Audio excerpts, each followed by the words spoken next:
राज्य महिला असुरक्षित प्रतिवाद रे बीजेडी पक्षरु आरडी ऑफिस घेराव। बालेश्वर एफएम कॉलेज पीड़िता छात्री को न्याय देवाकू एवं राज्य रे महिला सुरक्षा प्रसंग रे कटक रे प्रतिवाद सभा सहित केन्द्रांचल राजस्व कमिशनर कार्यालय को शांतिपूर्ण भावे घेराव करा जाई मान्यवर ओडिशा राज्यपाल को केन्द्रांचल राजस्व कमिशनर माध्यम रे एक दाबीपत्र प्रदान करा जायछि। यह अवसर में राज्यर अनेक जिला मानकरू विजु जनता दलर सांसद विधायक पूर्वतन सांसद पूर्वतन विधायक छात्रजीव संगठन और महिला संगठन एवं विभिन्न छामुआ संगठन समेत अनेक वरिष्ठ नेतृमंडली और कर्मकर्ता मानी सहयोग करथिले। कटक रु अक्षय रंजन दास का रिपोर्ट त्रिदेव न्यूज। लोकों भितर जो स्पंदन सृष्टि गोटे पटे गोटे माँ इज्जत जाऊँगी भौणीर इज्जत जाऊँगी जीवन जाऊँगी गोटे पर गोटे वर्षे पूरी प्रत्येक दिन एभली अघटन घटी घटी चली प्रशासन अच्छी बोली जना पड़ू जहाँ अमेरिकार रिपोर्ट आसी ट्रंप कहते भारतर केतक राज्य असुरक्षित माँ मान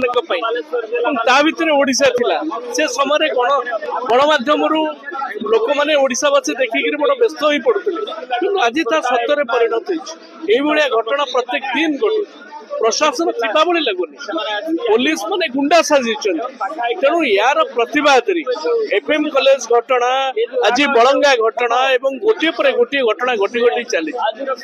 तेणु यार प्रतिवाद सारा राज्य रे प्रतिवाद स्वर आज ब्रह्मपुर ठारे आमर तीन आरडीसी जोन ब्रह्मपुर ठारे संबलपुर ठारे एवं कटक ठारे आज प्रतिवाद कार्यक्रम अच्छी अनुष्ठित होची एक बेले एटी सरी जीवन पल्ली दिल्ली पर्यंत कार्यक्रम आम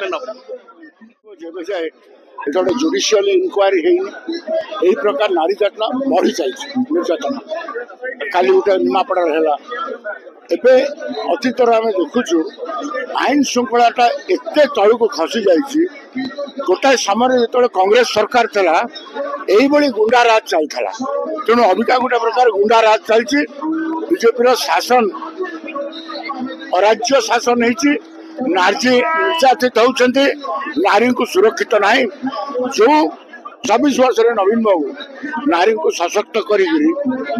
समय यही प्रकार अपसम्मान नारी को दि जाए कंटिन्यूसली हो तेणु आर से लगी आज आम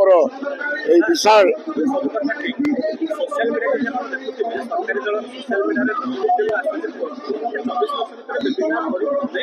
देखो आम 24 वर्ष कौन कलु सी प्रश्न सी कौन करेंगे कहतु आगे तुमको तो ओडिशा लोक विश्वास तुम्हें कौन कर न कही आम जब किसी करूँ 24 वर्ष शासन में कहीं रही लोक 24 वर्ष नवीन को शासन में झुरुंट झुरुंट तेणु शासक दल वर्ष है किसी तो कर नारी निर्यातन छाड़ी आउ किसी रंग बदल सकाळु सकाळु तीन जन दुर्भुक्त मिसी से सान भौणी को निया लगेगा पछे जाई नथिले तो एभली भाबरे जदि एभली जघन्य कांड घटे तो ए प्रतिवाद आहुरी तीव्र रूप नब बोली मु आपनक माध्यम रे जणाइबा पाइछि।